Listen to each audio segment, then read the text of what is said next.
the collaboration between what we have as Islamic scholars and practitioners, peace practitioners, together with more contemporary peacemaking sort of process designers and mediators. And that is my colleague, Mark Muller. Mark Muller is a professor now, of course, at London School of Economics, but he's also used to be a Queen's Counsel until last year. So this year, he's now a King's Counsel. But Mark's also been working in the UN in mediation support team. He's been on the standby team. He's spent probably the last 8 years working on the Syria file with all the special envoys that have been on it. He's worked in Yemen, he's worked in Libya, Tunisia. Again, a handful of experience from the region. And that's the team between the four of us that have been working on this document. I won't be part of the discussions, I'll facilitate this, but my colleagues will be able to speak more to it. But we also have a very special guest with us today, and this is His Excellency, Mohammed Jusuf Kalla. He is the former Vice President of Indonesia. He's also a distinguished peacemaker himself, having worked in the cases in Aceh, but in Sri Lanka, Afghanistan, and many other places. He is one of the leaders that many of the people in the Muslim world in conflict actually look to for help and guidance. So we're really pleased to have him here with us today and to speak about these issues. Thank you, Your Excellency. And lastly, but not least at all, we have Lina Kitabi. Sorry. We have Lina Khatib. Sorry, Lina, for saying it badly. And she, again, is a scholar as well, as worked with Chatham House, the Carnegie Center, to be involved in research as well as in the field. And she'll also be looking at the discussion we're having and coming into the stuff that's been said here and having comments and a view on it. Okay, I promised that we would like to have questions and have an interactive session with you. So we'll have a chance to speak, but we do want you to come and we do want you to ask questions. We do want you to be nice with the questions, though, but bring them, yeah? That's okay. Okay, fine. So can we get started with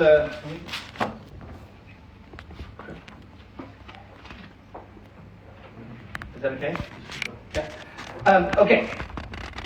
So to get started with this, the Islamic principles, and I mean, you know, the question is, what is it? What is this all about? And maybe what I can do is ask Mark. Mark, maybe you can tell us, how did all this start? How did this come about? The preparation and development of this sort of brand of work. Alfred, thank you very much, and thank you, FCA and COP, for organising this session so that we can talk about our work. As Eldridge says, this project in the later stages is about producing a guide concerning Islamic principles of peacemaking, but it has evolved over the last 3 or 4 years.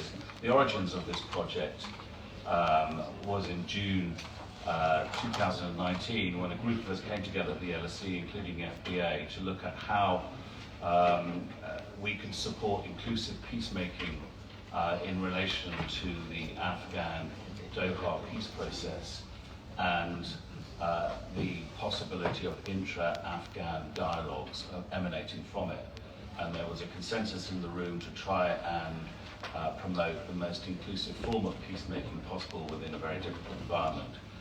That meeting came up with 12 recommendations, and one of them was about actually exploring points of convergence between Islamic forms of peacemaking and international normative standards concerning protection of human rights, but also best practice in relation to inclusive peacemaking. And so we decided that we would do a research project bringing together academics, but also peace practitioners and policymakers to help support that process. And so what we did was look at the points of convergence between Islamic forms of peacemaking and, if you like, international normative instruments. But we also had a focus on the negotiation of transitional governance arrangements as they may pertain in a local context where there was a Muslim majority society. So that was the basis of it. I won't go into what happened. We formed IMP1, that was the International Norms Project 1, where we came up with a whole range of findings in relation to that project. But as we all know, the Afghan Doha process collapsed after the fall of Kabul. But by then we had made many extraordinary sort of excavations into this rich field. And so we decided to launch IMP2, which was to build a wider Islamic framework, a more sensitive, Muslim-orientated conflict resolution framework that could support best practice. And that was IMP2, and it was much wider than Afghanistan.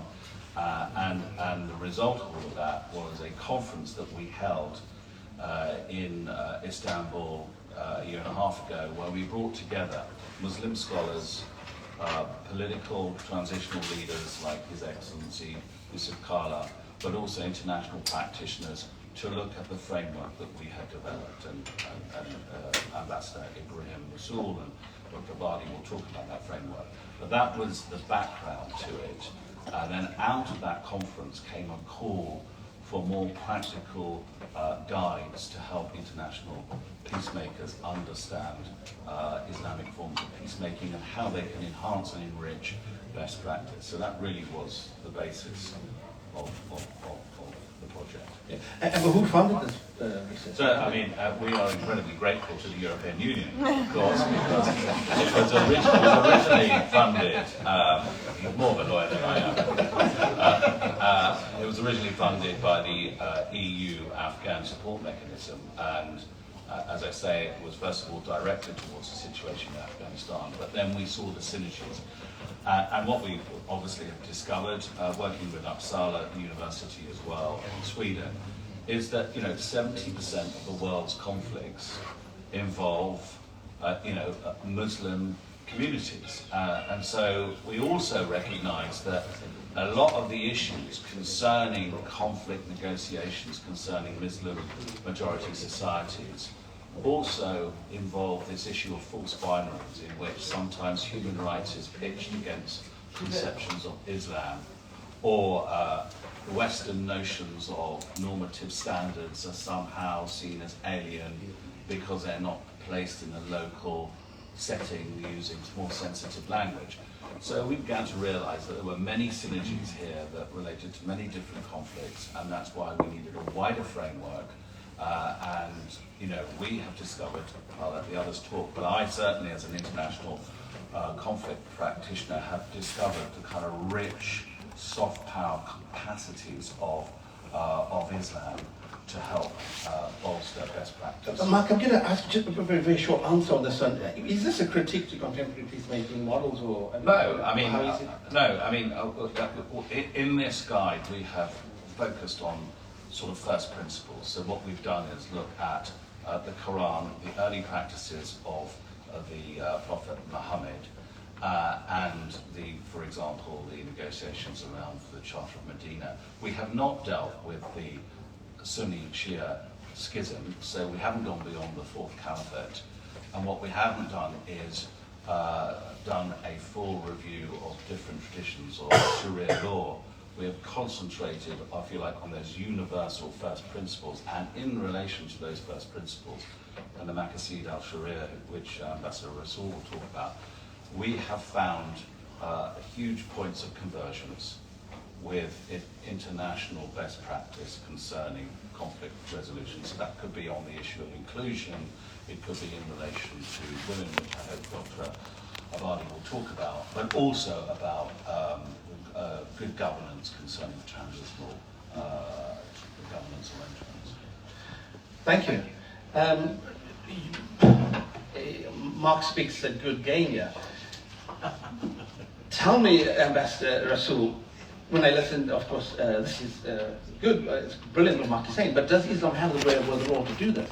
To provide a sort of an additional dimension or way of enhancing the contemporary peacemaking model? I think Islam certainly has all of that in its long and rich history, but as Mark says, it's been overlaid by the perception of conflict, and those misperceptions come both internally and externally. So we're fighting with a double-edged sword to change internal ways of presenting Islam and external ways of viewing Islam. So we understand the double-edged sword. I think the point that Mark makes is that since World War II, we have dominated 70% as Muslims of the world's conflicts. And we have given almost 70 years to contemporary models of peacemaking to try and resolve it. But I think it gets lost in the topologies of conflicts that exists within the Muslim world. There are some in which people are fighting against authoritarians, but the authoritarians are given a free pass by the very people who want to negotiate peace. Within that, there are occupations which erupt from time to time, but simmer all the time. And we only take note of it when it erupts, like as in Palestine, and we commit to the two-state, but not commit to stopping settlements. And so there's the grand narratives that emerge against Muslims versus the West. There are sectarian proxy battles, Shia, Sunni. And because we choose one side over the other, we give the authoritarians of the one an advantage over the authoritarians of the other. And so we lose credibility in that. And so Islam does not only have the wherewithal to get to the root causes of all of these things and to appeal to the better angels in Muslims, rather than feminist angels, not that there's anything wrong with it, rather than a commitment to human rights when you support authoritarians at the same time, but a glue that holds all Muslims together doctrinally and in a golden era of Islam. There are other battles for liberation. Sorry, Ambassador, before you go to the battle of liberation, you talk about a glue. What is that glue? So the glue that we need to get to is not to dismiss Islam's capacity for rights, because within that golden age of Islam, which is basically from the birth of the Prophet right through to the installation of the Umayyads, about a 90-year period, there's a golden age of practice that we draw on. And it's in that period and in what comes out of that period that a glue emerges. And it's a glue that goes to kind of transcendent principles, which is called the maqasid sharia. We all differ on the fiqh, on the jurisprudence and the sharia. But we all agree on the intents of the Sharia, the objectives of the Sharia, the values of the Sharia. And what has happened is that Muslims under siege saw those maqasid, those intents, as preservations, but as they search for freedom, it becomes rights-based. And so, for example, what we have is the protection of your lineage becomes now the rights of the family. The protection of your property becomes the right to human development. The protection of the mind becomes the right to education, knowledge, and information. And so I can go on. Soul. The protection of the soul says that the soul requires hurriya, or freedom. And the protection of your honor is the protection of your dignity.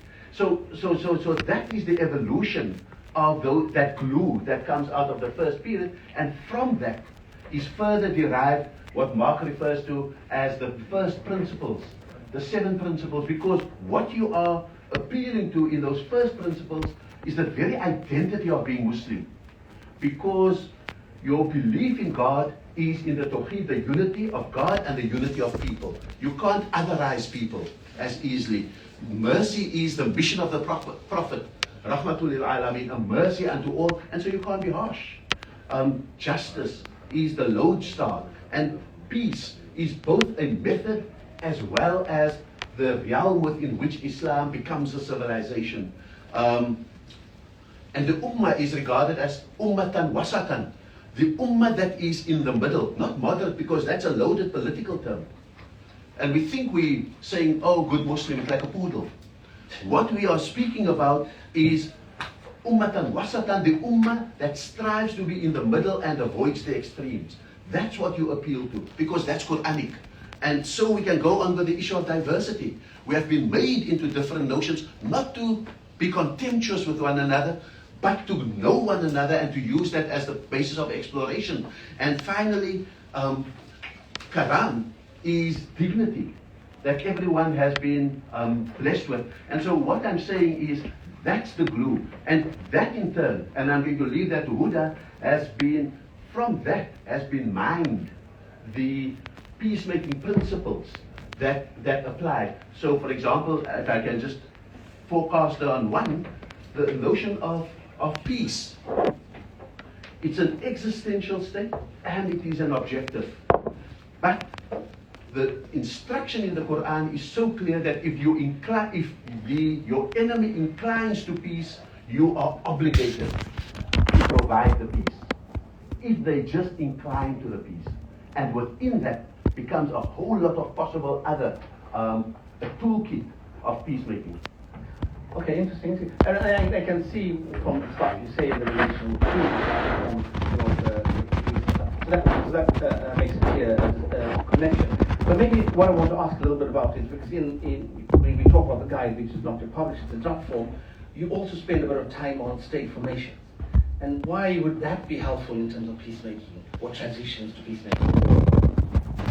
So if there's a golden period of Islam that lasts 90 years, there is a platinum period coming from South Africa. There's a platinum period in the life of the Prophet where there are seminal moments that give us the kind of building blocks for both peacemaking and for statecraft.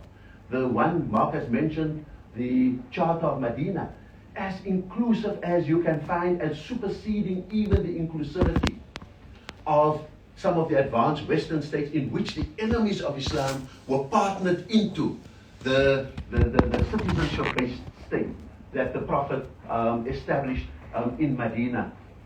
There is the Treaty of Hudaybiyah, which to the very companions of the Prophet was treated as a sanad. How could he make peace and accept the compromises? And yet the vision was that the Prophet won the peace and forfeited the war at the plains of Hudaybiyah. I mean, that is the art of war in its original pristine form. The conquest of Mecca and the final sermon. We all treat Islam as being condescending and oppressive towards women. But in that final sermon, his final remarks to the Muslims, men and women are equal, have mutual rights. And so, out of that, the first task in statecraft is to collapse the binaries, to collapse the edges. The one edge is the Darul Harbiyah, or the hostile state, which is either authoritarian or even laicite, which is seen as anti-religion.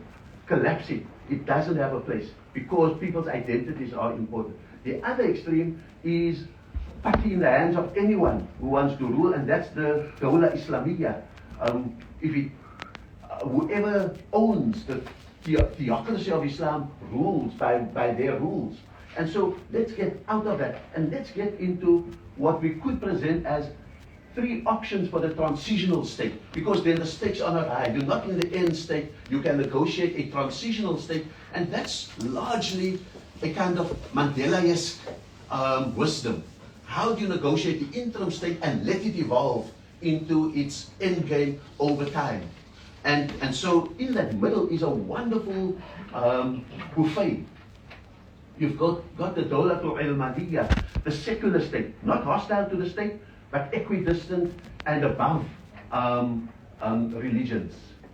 On the other edge, closer to the Dawla Islamiyya, is the Dawlatul Madaniyya, the civil state.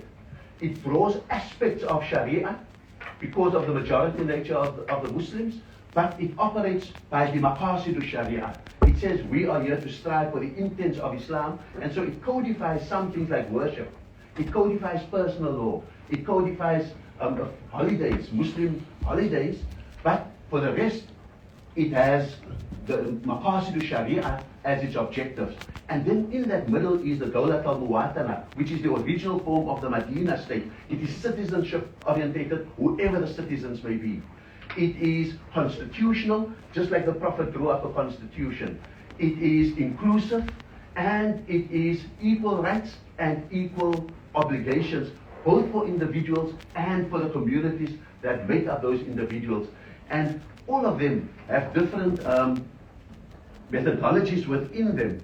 The degree of Islamicity varies.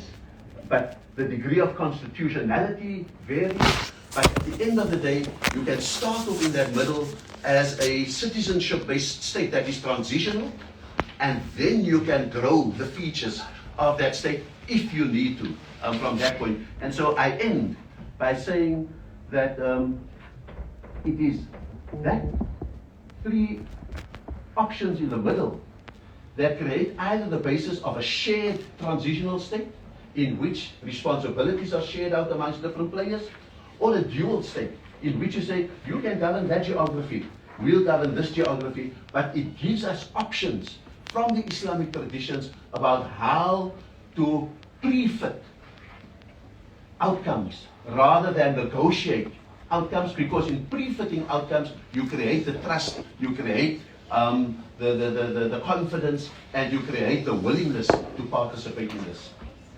Thank you. When you end, just what you ended with in terms of the pre-negotiations, sounds very much similar to what we heard Sergio Carmelo say yesterday in terms of framework agreements. Again, how do you show a way forward in order to get people to be part of it? Yeah, we also did this 2 years ago. Okay, there you are. You obviously got rid of it, yes.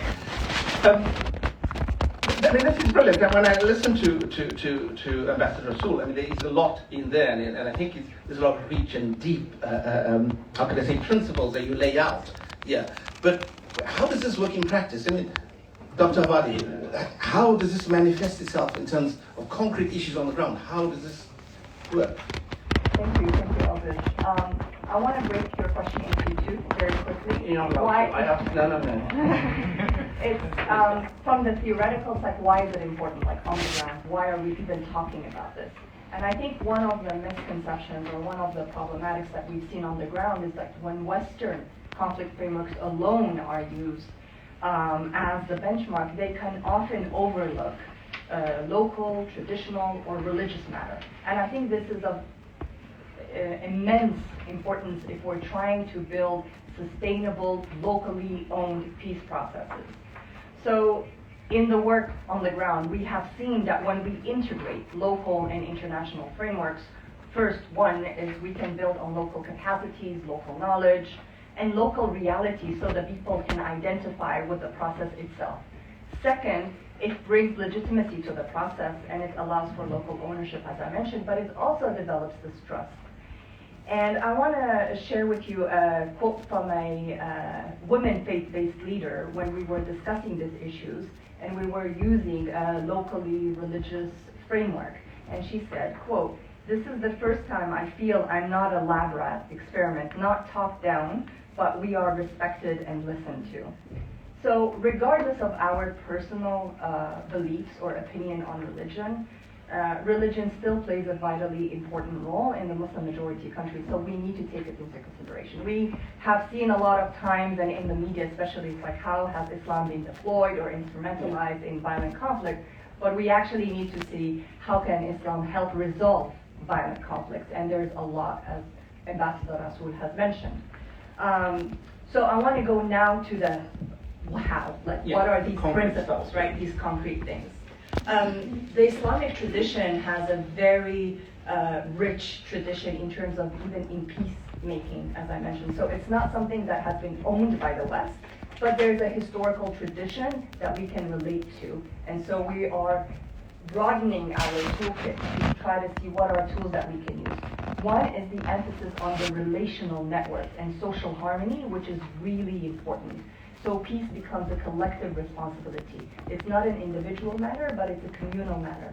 The relationship with the mediator, as mediation, now we're talking about mediation, that mediator in the Muslim world is more seen as a trusted actor that has a lot of trust and knowledge and actually can push the warring parties to come to an agreement, which is a little bit different. So trying to understand that nuance before going in becomes really important.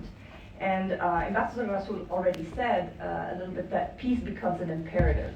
And this is the famous hadith or saying of the Prophet that quotes, "Shall I inform you of a better act than fasting, alms, and prayers? It's make peace between one another." So making peace, when the enemy is inclined to make peace, becomes an imperative to make peace and push for peace. I want to highlight a couple elements. Please. Which is, one is the do no harm, or la darar. The second one is the hudna, or cessation of violence, which becomes an imperative to negotiate to end violence. The third one, when we talk about inclusion, framing it from shura, or consultations, and how during the time early Islam or early Islamic principles, how shura was very important component of consultation and of participatory politics when we're trying to push specifically for inclusion and participation. And lastly is also sulh, reconciliation, and also the contract, which is binding Islamically, meaning that they have to respect the peace agreement. And so there's ample, rich traditions that we can use from there. We can use to kind of help us when we're trying to resolve the conflict and think outside of the box. So, just to conclude, I think the relationship between human rights and Islam needs to be framed more in terms of synergy and mutual influence rather than this kind of permanent state of antagonism between human rights and Islam. And it's rooted in some tenets of peace that we can use. And I hope that in today that we can reimagine a peace-building toolkit. And in one of the main ingredients is to have humility, tawadu, and being able to see what other toolkit that we can use and talk about. Great, thank you. I could see you nodding your head and agreeing. It's very, very interesting. You agree with her? Okay. This discussion. Well, thank you. Okay, great. At least we have someone who agrees. The rest of the room is Huda. Brilliant. And I like some of the concrete stuff you gave us, especially with the hudna and stuff, which is almost like your name, hudna. But it's close, at least it's a ceasefire. But again, when we look at Islam and in the contemporary world, Islam is portrayed as quite oppressive towards women. So how can Islam provide a credible peacemaking framework that ignores women's rights? Thank you. This is a great question, and something that I hear all the time. And I work a lot on WPS in Islamic Muslim majority countries, so this is very pertinent. And I think this is one of the most false binaries when it comes to Islam and women's rights. It can be ignored, and it was not ignored. And I think we need to put this into context. There are ample historical prophetic traditions where women played a very active role in early Islam, and also provided rights were provided to them. So I always say that if we're looking at the context during the Prophet's time, where it was Jahiliyyah, where women, if you had baby girls, basically you would bury them alive. So it was kind of a revolution from burying your child, a daughter, like a baby girl, burying her alive, to actually elevating her status, allowing her to inherit, being political leaders, and was not equated only with family or the home. So women played an active role in public life. I think that is very important, and we have ample examples within the Quranic and the prophetic tradition that we can go back to. The question is why we don't see much of this. This is a longer discussion, and I would be more than happy to talk about it. But not the long one now. I won't.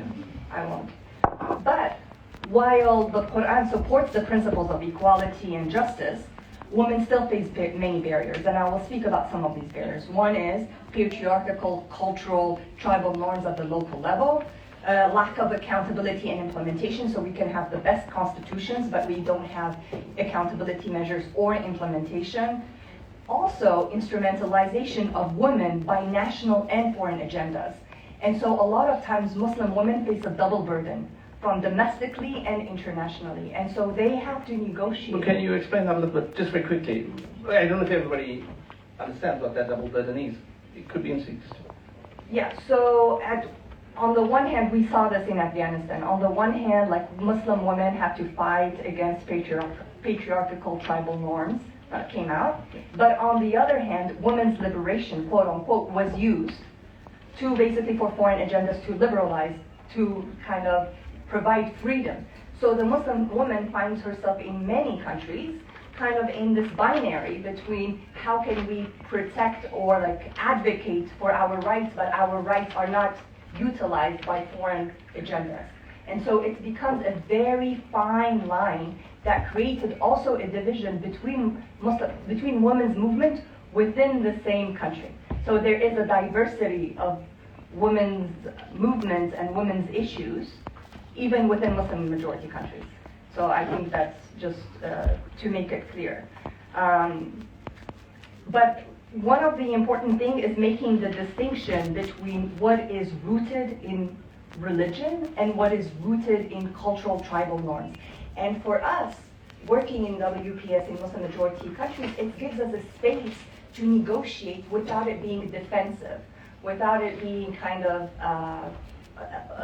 more invite a space for dialogue, a safe space also for exploring, rather than there's so much resistance and that it is imposed by the West to the local community to change traditions. So that becomes really, really important because the topic is very sensitive.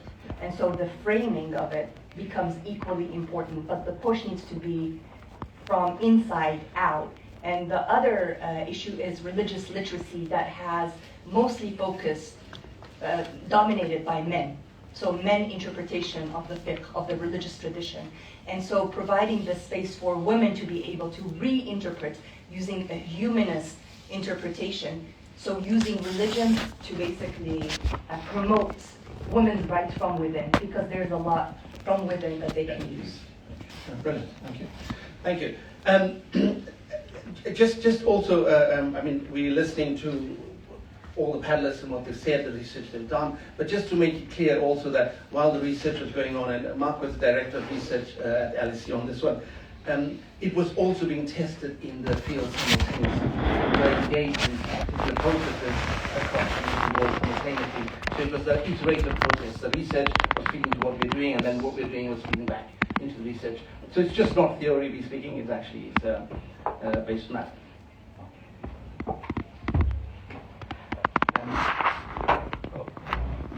Thank you. Thank you, Huda, Ibrahim, and Mark. I'd like to turn to our other guests as well.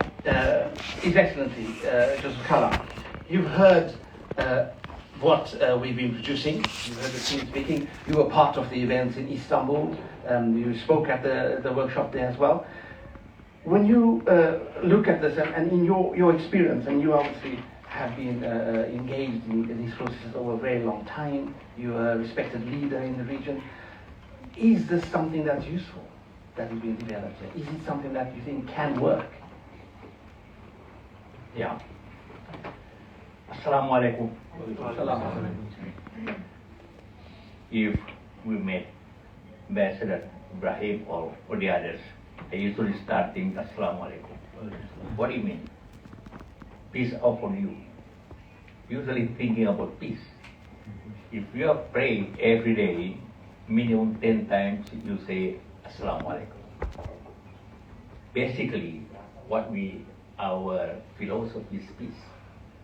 If you are make a letter, you start Assalamu alaikum, cross salam, peace.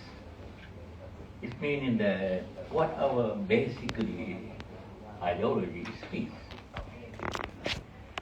What happens today that mostly thinking that Muslim is radical terrorism. Let's see Afghanistan. When Russian coming is there in Afghanistan, Mujahideen Afghan people fighting Russia.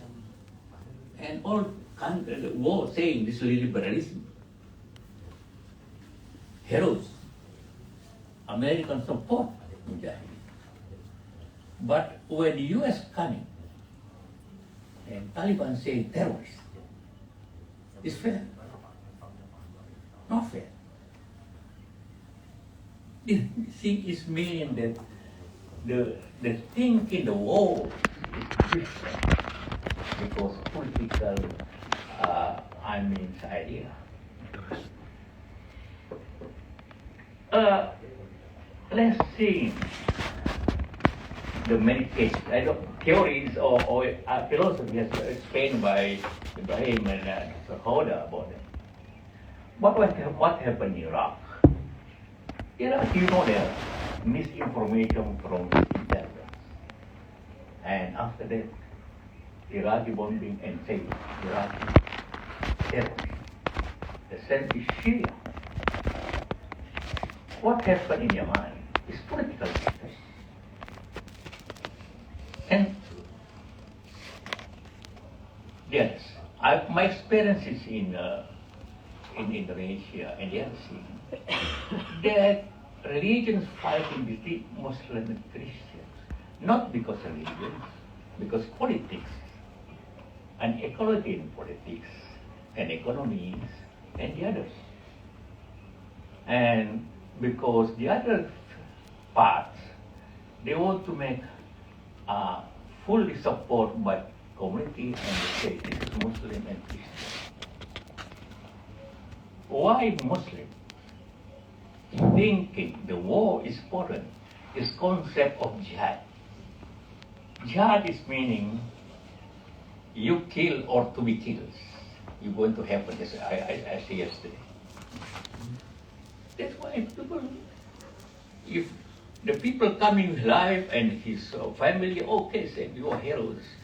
But if they come in with dad and friend as bring him his as martyr, as jihadi, you're going to have. This is sometimes concepts that usually very textual. There are two concepts in the many Muslim right. It's textual and conceptual. Sometimes thinking in era in 21 countries, 20 countries, and compare with the early Muslims. The early Muslim many thinking that radicalism there, as same as many religions, or all religions thinking about peace. But reality is there are group of extremist radicals in many, not in only Islam, in Christian, in Buddhist, in Hindus. What happened in India? In extremist Hindus. What happened in Europe? When World War, first and two, all Christians. But why didn't say that it's Christian war? But why when Iraqi and Iran and Yemen is out, Muslim war? It's not fair, I think, in that. That's why we should change our mind. That not all, or in the Taliban, I told them, I many times visit Afghanistan and went to war. I mean, they say, oh, you're terrorist. But I think he is, might be of you are taken away or you are taken away is terrorist. But Afghan people, he hero. Because they performs his peoples under colonialism, especially in Russia. Let's thinking the reality of that. When there are conflict between Islam and Christian, not because religion, because politics and economy. As I mentioned, I make a peace within 15 days. Only very simple say, no, you don't going to hell, you're going through hell, both of you. And they say, hell? Yes, hell. See in Quran and see in Bible. No in Burma, no in India say that you kill each other, you're going to, they say, okay, let's talk. I make a 3-time talk discussion and they say, okay, finish. 3,000 people have died because the way of thinking about religion, or the way of thinking about war is, we changed that. It's meaning that, all religions, whatever religions, is basically want to make a peace. Buddhas, how Christian, how yes, self thinking about if someone hurt you, don't hurt him. It makes a peace solution. Same Islam. In Quran, in Hadith, saying that if you make a peace between you, it is very high, the highest of amal. What English in amal? Good works. Huh? In English, yeah, amal. Amal, good works. Good works, yeah. Good works, yeah. This one, you make it perfect. But many, again, is historically different thinking. When Muslim come into Spain, they came with force. That's why the flag of Saudi Arabia, there are sword there. But the Muslim come into Eastern Indonesia, Eastern Asia, Indonesia, Malaysia, is bring by traders. This is no conflict, no battles. They say why we are more moderate compared with the others. Historical way than religions. This is what the fact or the historical thinking about Muslims. Yes. Again, why Russia is heroes the others? Why American come the same country? Why these terrorists? Yeah. Is the way of thinking is different. It's media think about that. We will following that. We hope that this conference, this meeting, can change the way of our thinking, look at Islam, looking that we are basically peaceful religion, or the same of religion, but it's happening. Thank you. Thank you, Your Excellency. And I guess, of course, the narrative around these things is what can be problematic. We have one last person on the panel, and then we'd like to open up for some questions. Lina Khatabi, Khitab. Oh, sorry. It's okay. You're going to say, please. Lina Khatib. Professor Lina Khatib. Thank you, Professor. You've been listening to the discussion, rich and lively discussion. Again, from your experience, as you've been Chatham House, County Centre, and all these places, is there something that could be useful? Yeah, absolutely. First of all, thank you for having me. I'm sorry I ended up staying in London. I was meant to be there in person. Anyway, very interesting discussion. One of the things you may know about me is that I specialize in the Middle East. And I must say, the context of the Middle East is a bit different from Afghanistan. So that's the first thing I would say, is that when we talk about Islamic principles, the national and regional context matters quite a bit.